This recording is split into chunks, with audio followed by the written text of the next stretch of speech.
Welcome to Simplified UPSC by PPP, where we listen, learn, and grow together. Detailed lecture notes in English and Hindi, plus practice questions for prelims and mains, only on our Telegram channel. Link in description. Like and subscribe for more. Simplified UPSC by PPP में आपका स्वागत है। नमस्कार। आज हम NCERT class 12 geography की किताब India people and economy के चैप्टर 11 अंतर्राष्ट्रीय व्यापार यानी इंटरनेशनल ट्रेड पर गहराई से बात करेंगे। जी। यूपीएससी परीक्षा के लिहाज से देखें तो प्रीलिम्स और मेंस दोनों के लिए ही ये अध्याय काफी जरूरी है। हाँ, बिल्कुल।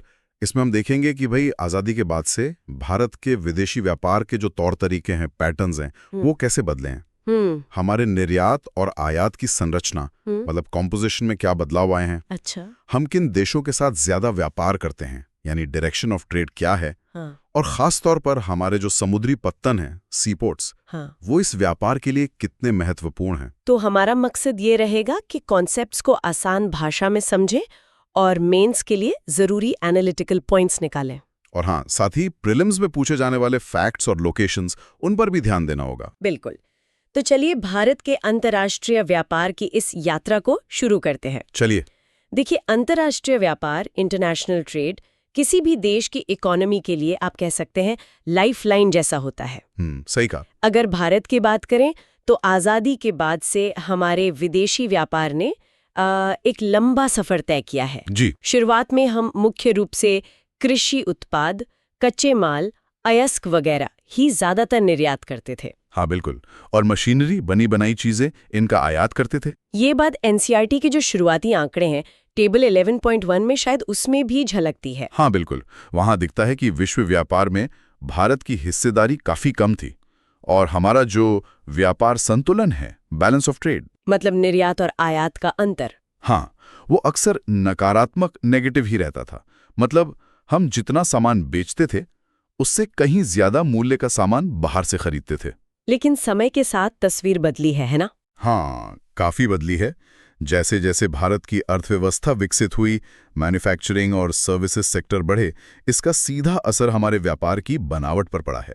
तो चलिए इसी बदलाव को थोड़ा और करीब से देखते हैं। हमारे एक्सपोर्ट्स और इंपोर्ट्स की जो बदलती संरचना है उसे समझते हैं। जरूर। पिछले कुछ दशकों का ट्रेंड देखें तो ये साफ है कि हमारे निर्यात एक्सपोर्ट्स में जो पारंपरिक कृषि उत्पाद थे, हाँ, जैसे मसाले, चाय, जूट, उनका हिस्सा लगातार कम हुआ है। इसके बजाय अब हम ज्यादा मात्रा में निर्मित माल, मैन्युफैक्चर्ड गुड्स बेचते हैं। हाँ। इसमें कौन सी चीजें खास हैं? इसमें सबसे आगे हैं, देखिए, इंजीनियरिंग सामान, इंजीनियरिंग गुड्स, फिर रत्न और आभूषण, जेम्स एंड ज्वेलरी, रसायन और संबंधित उत्पाद, केमिकल्स एंड रिलेटेड प्रोडक्ट्स, और हाल के वर्षों में पेट्रोलियम उत्पाद, रिफाइंड पेट्रोलियम प्रोडक्ट्स, ये भी एक बड़ा हिस्सा बन गए हैं। अच्छा। ये दिखाता है कि भारत का औद्योगिक आधार कितना मजबूत और कह सकते हैं विविध हुआ है। हाँ, ये सिर्फ औद्योगिक विकास ही में, शायद वो जो 1991 में उदारीकरण हुआ, उसके बाद वैश्विक सप्लाई चेन से भारत जुड़ा। बिल्कुल, उसका भी ये प्रतिबिंब है। इसने हमारी निर्यात क्षमता को एक नया आकार दिया है। ये तो हुई निर्यात की बात। आयात, इंपोर्ट्स के मोर्चे पर क्या कहानी है? यहाँ भी एक बड़ा बदलाव आया है ना? बिल्कुल। 1950s और 60s में हमें अपनी बढ़ती आबादी का पेट भरने के लिए बड़े पैमाने पर अनाज, फूड ग्रेन्स आयात करना पड़ता था। हाँ, वो PL 480 वाला दौर। सही। लेकिन हरित क्रांति के बाद हम खाद्यान्न में आत्मनिर्भर हो गए और ये आयात लगभग बंद हो गया।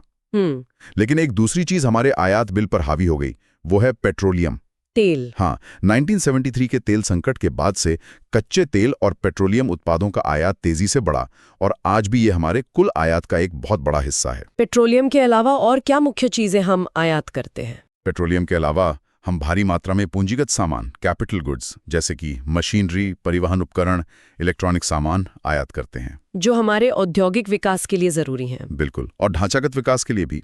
इनके साथ साथ सोना और चांदी, गोल्ड एंड सिल्वर, और मोती व कीमती पत्थर, पर्ल्स एंड प्रेशियस स्टोन्स, ये भी हमारे प्रमुख आयात आइटम हैं। 2004-5 के आंकड़ों में भी पेट्रोलियम के बाद शायद कैपिटल गुड्स का ही नंबर था। जी हाँ। और ये जो भारी आयात है, खासकर तेल और सोने का, इसका हमारी अर्थव्यवस्था पे क्या असर पड़ता है? यहाँ मुझे लगता है भुगतान संतुलन, बैलेंस ऑफ पेमेंट्स, BOP की बात आती है, जो मेंस के लिहाज से बहुत महत्वपूर्ण है। हाँ, बिल्कुल। पहले थोड़ा सा समझ लेते हैं कि ये BOP है क्या। हाँ, बताइए। देखिए, सरल शब्दों में भुगतान संतुलन बीओपी एक निश्चित अवधि में, आमतौर पर 1 साल में, किसी देश के निवासियों और बाकी दुनिया के बीच हुए सभी आर्थिक लेनदेन का एक व्यवस्थित रिकॉर्ड है। ना जाना नहीं, सब कुछ। इसमें वस्तुओं और सेवाओं का व्यापार, आयात निर्यात, विदेश से आने वाला पैसा, रेमिटेंसेस, निवेश, इन्वेस्टमेंट, कर्ज, लोन्स, सब कुछ शामिल होता है। अच्छा, तो ये बैलेंस ऑफ ट्रेड से ज्यादा व्यापक है। हाँ, वो सिर्फ वस्तुओं के आयात निर्यात को देखता है। अब जब हमारा आयात, खासकर तेल और सोने जैसी महंगी चीजों का, हमारे निर्यात और अन्य विदेशी मुद्रा आय से बहुत ज्यादा हो जाता है, तो ये बीओपी पर दबाव डालता है। इसे हम अक्सर चालू खाते के घाटे, करंट अकाउंट डेफिसिट, सीएडी के रूप में देखते हैं। अच्छा, 2013 प्रीलिम्स में भी शायद बीओपी की परिभाषा से जुड़ा एक सवाल था। जी हाँ, पूछा गया था। अच्छा, तो ये तेल और सोने का आयात सीधे तौर पर हमारे सीएडी को बढ़ाता है। हाँ, और इसी से जुड़ा एक सवाल यूपीएससी मेंस 2015 में पूछा गया था। हाँ, मुझे याद। उसका सार ये था कि भारत में सोने के प्रति जो पारंपरिक आकर्षण है, उसने हाल के वर्षों में सोने के आयात को बढ़ाया है, जिससे भुगतान संतुलन और रुपए के बाहरी मूल्य पर दबाव पड़ा है। बिल्कुल। इस संदर्भ में स्वर्ण मुद्रीकरण योजना, गोल्ड मोनेटाइजेशन स्कीम के गुणों का परीक्षण करने को कहा गया था। तो कैसे जुड़ता है ये? देखिए, मामला सीधा है। जब हम बहुत ज्यादा सोना आयात करते हैं तो हमें उसके लिए विदेशी मुद्रा, खासकर डॉलर, खर्च करनी पड़ती है। इससे हमारे विदेशी मुद्रा भंडार पर दबाव पड़ता है और रुपए की कीमत भी कमजोर हो सकती है। और सोना मतलब कोई उत्पादन तो करता नहीं, बस पड़ा रहता है। हाँ, एक तरह से डेड इन्वेस्टमेंट। बिल्कुल। इसीलिए सरकार गोल्ड मोनेटाइजेशन स्कीम जैसी योजनाएं लाती है, ताकि घरों और मंदिरों में जो सोना पड़ा है वो बैंकिंग सिस्टम में आ जाए, उसका प्रोडक्टिव इस्तेमाल हो सके और हमें सोना आयात करने की जरूरत कम पड़े। अच्छा, ये सीधे सीधे GS3 इकोनॉमी के पॉलिसी मेकिंग पहलू से जुड़ता है। नहीं, ये पूरी तरह हमारे हाथ में नहीं है। मान लीजिए वैश्विक तेल की कीमतों में अचानक उछाल आ जाए, या कोई वैश्विक आर्थिक मंदी आ जाए जिससे हमारे निर्यात कम हो जाए। हाँ, ऐसी बाहरी घटनाएं भी हमारे बीओपी को गंभीर रूप से प्रभावित कर सकती हैं। ये हमारी अर्थव्यवस्था की बाहरी भेद्यता, एक्सटर्नल वल्नरेबिलिटी को दिखाता है। ठीक है। तो हमने देखा कि भारत के व्यापार की संरचना कैसे बदली है। निर्यात में मैन्युफैक्चर्ड गुड्स का बढ़ता दबदबा और आयात में पेट्रोलियम और सोने जैसी चीजों का बड़ा हिस्सा, और इसका बीओपी पर असर। जी। अब ये देखते हैं कि हम किन देशों के साथ व्यापार करते हैं। क्या हमारे व्यापारिक साझेदार, ट्रेडिंग पार्टनर्स भी बदले हैं? हाँ, यहाँ भी एक बड़ा बदलाव देखने को मिलता है। आजादी के बाद कई दशकों तक यूके और दूसरे कॉमनवेल्थ देश हमारे प्रमुख व्यापारिक भागीदार थे। लेकिन अब ऐसा नहीं है। एनसीईआरटी में जो 2003-4, 2004-5 के आंकड़े दिए हैं, उनके अनुसार यूएसए भारत का सबसे बड़ा व्यापारिक साझेदार बनकर उभरा था। अच्छा, यूएसए सबसे बड़ा, उसके अलावा और कौन से देश या क्षेत्र महत्वपूर्ण है? यूएसए के बाद यूरोपीय संघ, यूरोपियन यूनियन के देश, खासकर यूके, जर्मनी, बेल्जियम, ये महत्वपूर्ण है। लेकिन जो सबसे बड़ा बदलाव आया है वो है एशिया और ओशियानिया क्षेत्र के साथ बढ़ते व्यापार का। अच्छा, एशिया? कौन से देश? इसमें यूएई, चीन, सिंगापुर, जापान, मलेशिया, हांगकांग जैसे देश शामिल हैं। हमारा आयात और निर्यात दोनों ही इन एशियाई देशों के साथ काफी तेजी से बढ़ा है। और इस बदलाव का क्या कोई रणनीतिक पहलू भी है, मतलब फॉरेन पॉलिसी से कोई लिंक? बिल्कुल। एशिया के साथ बढ़ता व्यापार भारत की लुक ईस्ट नीति, जिसे अब एक्ट ईस्ट कहा जाता है, उसके प्रभाव को भी कहीं ना कहीं दर्शाता है। ये दिखाता है कि कैसे हमारी विदेश नीति और आर्थिक हित आपस में जुड़े हुए हैं। ये GS2 इंटरनेशनल रिलेशंस के लिए एक महत्वपूर्ण बिंदु है कि कैसे व्यापारिक संबंध हमारी कूटनीति को आकार देते हैं और उससे प्रभावित भी होते हैं। यानी हमारे व्यापारिक साझेदार भी अब ज्यादा विविध हो गए हैं। पश्चिम के साथ साथ पूर्व की ओर भी हमारा फोकस बढ़ा है। सही। अब ये जो इतना सारा सामान आता जाता है, इसके लिए रास्ते कौन से हैं? जाहिर है समुद्री मार्ग सबसे अहम होंगे। हाँ, बिल्कुल। भारत का लगभग 95% व्यापार अगर मात्रा वॉल्यूम के हिसाब से देखें और करीब 70% मूल्य वैल्यू के हिसाब से देखें तो समुद्री मार्गों से ही होता है। अच्छा खासा हिस्सा है ये तो। बहुत बड़ा। और इन समुद्री मार्गों के प्रवेश द्वार, गेटवेज, हैं हमारे पत्तन यानी बंदरगाह, सी पोर्ट्स। भारत की तटरेखा काफी लंबी है, करीब 7,517 किलोमीटर। जी हाँ, और इस पर 12 प्रमुख मेजर बंदरगाह और लगभग 185 छोटे या मध्यम, माइनर और इंटरमीडिएट बंदरगाह स्थित हैं। इन प्रमुख और छोटे बंदरगाहों में क्या फर्क है, मतलब प्रबंधन या ट्रैफिक के हिसाब से? मुख्य अंतर प्रबंधन और यातायात के हिस्से का है। जो 12 प्रमुख बंदरगाह हैं वो केंद्र सरकार के अधीन आते हैं। केंद्र सरकार के हाँ, अधीन। हाँ, और देश के कुल समुद्री यातायात का लगभग 3/4 75% संभालते हैं, जबकि छोटे बंदरगाह संबंधित राज्य सरकारों के नियंत्रण में होते हैं और मुख्य रूप से स्थानीय जरूरतों या कह लीजिए विशिष्ट कार्गो को पूरा करते हैं। पत्तनों का विकास कैसे हुआ है? क्या ये हमेशा से ऐसे ही थे? मतलब क्या कुछ ऐतिहासिक वजह हैं? हाँ, इनका विकास ऐतिहासिक और भौगोलिक कारकों से प्रभावित रहा है। ब्रिटिश काल में उन्होंने अपने व्यापारिक और प्रशासनिक हितों के हिसाब से मुंबई, कोलकाता, चेन्नई जैसे बंदरगाहों को विकसित किया। लेकिन 1947 में विभाजन का एक बड़ा असर पड़ा, जब कराची बंदरगाह पाकिस्तान में चला गया और चटगांव बंदरगाह पूर्वी पाकिस्तान यानी अब बांग्लादेश में। हाँ, तो हमारे पास पश्चिम और पूर्व में बड़े बंदरगाहों की कमी हो गई। बिल्कुल। तो हमें पश्चिमी और पूर्वी तटों पर उनकी कमी पूरी करने के लिए नए बंदरगाहों की जरूरत पड़ी। इसी जरूरत के चलते पश्चिम में कांडला, गुजरात में, हाँ, और पूर्व में कलकत्ता के सहायक के रूप में हल्दिया और पहले डायमंड हार्बर जैसे पत्तन विकसित किए गए। ये दिलचस्प है कि कैसे राजनीतिक घटनाओं ने भूगोल को, मतलब पोर्ट डेवलपमेंट को प्रभावित किया। चलिए अब कुछ प्रमुख बंदरगाहों पर नजर डालते हैं, खासकर उनकी लोकेशन और वो किस तरह के काम आते हैं। शायद हम तट के हिसाब से चलें, पश्चिम तट से शुरू करें। हाँ, ठीक रहेगा। पश्चिमी तट पर उत्तर से दक्षिण की ओर चलें तो सबसे पहले कांडला, गुजरात में। अब इसका नाम दीनदयाल पोर्ट ट्रस्ट है। ये कच्छ की खाड़ी में स्थित एक ज्वारीय पत्तन है, टाइडल पोर्ट। अच्छा, ज्वारिया। हाँ, जैसा हमने कहा, इसे कराची की कमी पूरी करने और मुंबई का बोझ हल्का करने के लिए बनाया गया। ये मुख्य रूप से उत्तर पश्चिमी भारत की जरूरतें पूरी करता है। पेट्रोलियम और उर्वरक आयात के लिए जाना जाता है। फिर मुंबई। हाँ, मुंबई महाराष्ट्र में ये देश का सबसे बड़ा प्राकृतिक बंदरगाह है, नेचुरल हार्बर, और लंबे समय तक सबसे व्यस्त भी रहा। इसकी लोकेशन यूरोप, मध्य पूर्व और अफ्रीका के समुद्री मार्गों के काफी नजदीक है। और इसका हिंटरलैंड, मतलब सेवा क्षेत्र, काफी बड़ा होगा। हाँ, बहुत बड़ा है। महाराष्ट्र, गुजरात, MP, UP, राजस्थान तक फैला हुआ है। फिर मुंबई के पास ही JNPT। जी, जवाहरलाल नेहरू पत्तन, JNPT, जिसे नहावा शेवा भी कहते हैं, महाराष्ट्र में ही। इसे मुंबई के दबाव को कम करने के लिए एक सैटेलाइट पोर्ट के रूप में विकसित किया गया। आज ये भारत का सबसे बड़ा कंटेनर पोर्ट है। अच्छा, सबसे बड़ा कंटेनर पोर्ट। हाँ, जहाँ बड़े बड़े कंटेनर जहाज आते हैं। फिर गोवा में मार्मगांव। ये किसके लिए खास है? ये जुआरी नदी के मुहाने पर स्थित एक और प्राकृतिक बंदरगाह है, जो मुख्य रूप से गोवा और आसपास के क्षेत्रों से लौह अयस्क, आयरन ओर के निर्यात के लिए जाना जाता है। फिर कर्नाटक में? कर्नाटक में न्यू मंगलोर। ये कर्नाटक के लिए महत्वपूर्ण है। यहाँ से भी लौह अयस्क, खासकर कुदरेमुख खानों से ग्रेनाइट, कॉफी, काजू वगैरह का निर्यात और उर्वरक, पेट्रोलियम उत्पादों का आयात होता है। और पश्चिमी तट पर सबसे दक्षिण में? कोची, केरल में। इसे अरब सागर की रानी भी कहते हैं। ये वेम्बनाड झील के मुहाने पर एक बेहतरीन प्राकृतिक बंदरगाह है। पारंपरिक रूप से मसालों के निर्यात के लिए मशहूर है और ये स्वायस कोलंबो मार्ग के काफी करीब है। ये तो हुई पश्चिमी तट की बात। पूर्वी तट पर कौन से प्रमुख बंदरगाह हैं? उत्तर से दक्षिण की ओर चलें तो? पूर्वी तट पर चलें तो सबसे पहले उत्तर में कलकत्ता, पश्चिम बंगाल में। ये तो नदी पर है ना? हाँ, ये हुगली नदी पर स्थित एक नदी पत्तन है, रिवरीन पोर्ट, समुद्र से करीब 128 किलोमीटर अंदर। इसका पृष्ठ प्रदेश बहुत विशाल है, जिसमें पूरा पूर्वी और पूर्वोत्तर भारत आता है। लेकिन नदी पर होने की वजह से कुछ दिक्कतें भी होंगी। हाँ, यहाँ गाद, सिल्ट जमा होने की समस्या रहती है, जिसके लिए लगातार ड्रेजिंग करनी पड़ती है। इसीलिए इसके सहायक के तौर पर हल्दिया विकसित किया गया। अच्छा, हल्दिया।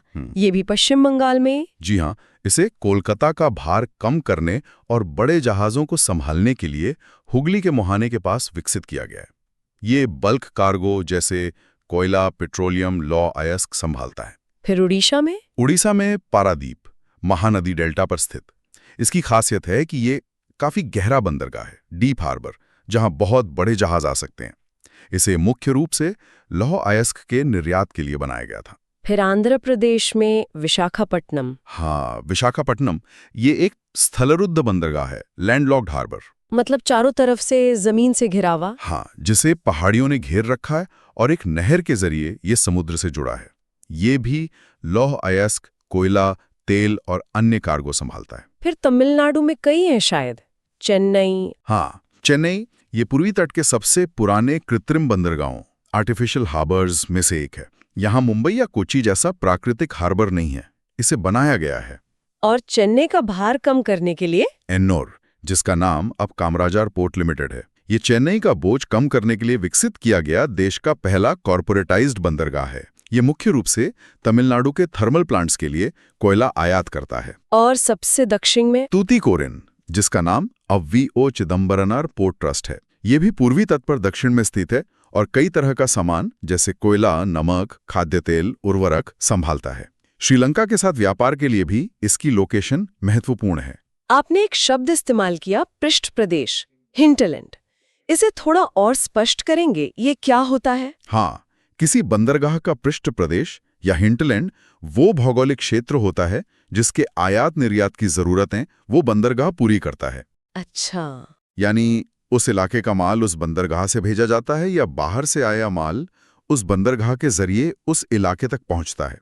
लेकिन ये ध्यान रखना जरूरी है कि किसी बंदरगाह का हिंटरलैंड कोई पत्थर की लकीर नहीं होती। मतलब बदलता रहता है। हाँ, ये परिवहन की लागत, कनेक्टिविटी कैसी है, सरकारी नीतियां क्या हैं और दूसरे बंदरगाहों के साथ प्रतिस्पर्धा कितनी है, इन सब कारकों पर निर्भर करता है। और अक्सर एक बंदरगाह का पृष्ठ प्रदेश दूसरे के साथ ओवरलैप भी करता है। मतलब बंदरगाहों का विकास सिर्फ उनकी भौगोलिक स्थिति पर ही नहीं बल्कि उनके हिंटरलैंड की जरूरतों और कनेक्टिविटी पर भी निर्भर करता है। बिल्कुल, और ये सिर्फ व्यापार के लिए ही नहीं, शायद रणनीतिक रूप से भी महत्वपूर्ण है। बिल्कुल, बंदरगाह हमारी समुद्री सुरक्षा और तटीय अर्थव्यवस्था के लिए भी अहम है। इसीलिए सरकार बंदरगाहों के आधुनिकीकरण, उनकी क्षमता बढ़ाने और उन्हें सड़क और रेल नेटवर्क से बेहतर तरीके से जोड़ने पर ध्यान दे रही है। जैसे सागरमाला परियोजना, हालांकि वो एनसीईआरटी में नहीं है। हाँ, वो इसी दिशा में एक कदम है। बेहतर बंदरगाह सुविधाएं लॉजिस्टिक्स लागत कम करती हैं और हमारे व्यापार को अधिक प्रतिस्पर्धी बनाती हैं। समुद्री मार्गों के अलावा क्या हवाई मार्ग भी अंतर्राष्ट्रीय व्यापार में कोई भूमिका निभाते हैं? थोड़ी बात उनकी भी कर लें। हाँ, हालांकि मात्रा के हिसाब से समुद्री मार्गों की तुलना में हवाई यातायात बहुत कम होता है, लेकिन मूल्य वैल्यू के हिसाब से काफी महत्वपूर्ण है। अच्छा, किन चीजों के लिए? खास तौर पर ऐसी चीजों के लिए जो ज्यादा कीमत की हों या जल्दी खराब होने वाली हों। हाई वैल्यू और पेरिशेबल गुड्स, जैसे कि कीमती पत्थर और आभूषण, जेम्स एंड ज्वेलरी, दवाइयाँ, फार्मास्यूटिकल्स, इलेक्ट्रॉनिक कंपोनेंट्स, ताजे फल, फूल आदि। इनके लिए गति महत्वपूर्ण होती है। भारत में कई अंतर्राष्ट्रीय हवाई अड्डे हैं, दिल्ली, मुंबई, चेन्नई, कोलकाता, बेंगलुरु, हैदराबाद वगैरह, जो इन सामानों के तेज परिवहन को संभव बनाते हैं और वैश्विक सप्लाई चेन से भारत को जोड़ते हैं। तो कुल मिलाकर हमने देखा कि भारत का अंतर्राष्ट्रीय व्यापार एक काफी डायनामिक प्रक्रिया है। जी हाँ, लगातार बदल रही है। जी, इसकी संरचना बदल रही है। हम कृषि से हटकर मैन्युफैक्चरिंग और अब शायद सेवाओं के निर्यात पर भी जोर दे रहे हैं। हमारे व्यापारिक साझेदार बदल रहे हैं। पश्चिम के साथ साथ पूरब के देशों का महत्व बढ़ रहा है और हमारे पत्तन और हवाई अड्डे इस व्यापार के महत्वपूर्ण प्रवेश द्वार हैं, जिनका विकास लगातार जारी है। यूपीएससी के नजरिए से इन ट्रेंड्स, प्रमुख वस्तुओं, साझेदारों और खास तौर पर प्रमुख बंदरगाहों की लोकेशन, उनके प्रकार और उनके हिंटरलैंड को समझना बेहद जरूरी है। बिल्कुल सही कहा। और ये भी याद रखना चाहिए कि व्यापार सिर्फ आंकड़ों का खेल नहीं है।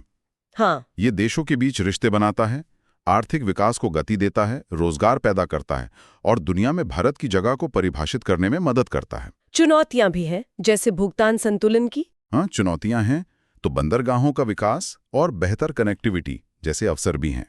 ये सब आपस में गुंथे हुए हैं। चलिए, आज की इस चर्चा को एक विचार के साथ समाप्त करते हैं। जी, जिस तरह भारत मेक इन इंडिया और आत्मनिर्भर भारत जैसी पहलों पर जोर दे रहा है, आपको क्या लगता है आने वाले दशक में ये पहले भारत के अंतर्राष्ट्रीय व्यापार पैटर्न को कैसे बदल सकती हैं? ये सोचने वाली बात है। क्या हम अपने आयात, खासकर इलेक्ट्रॉनिक्स, दवाइयों के कच्चे माल, एपीआईज या रक्षा उपकरणों पर निर्भरता कम कर पाएंगे? क्या हमारे बंदरगाहों के विकास की रणनीति बदलेगी? क्या कनेक्टिविटी, आधुनिकीकरण या निजीकरण पर और जोर होगा? क्या हम निर्यात में और ज्यादा विविधीकरण और मूल्य वृद्धि, वैल्यू एडिशन देख पाएंगे? इस पर जरूर सोचिएगा। जरूर। Thanks for watching. Follow us on Telegram and Instagram.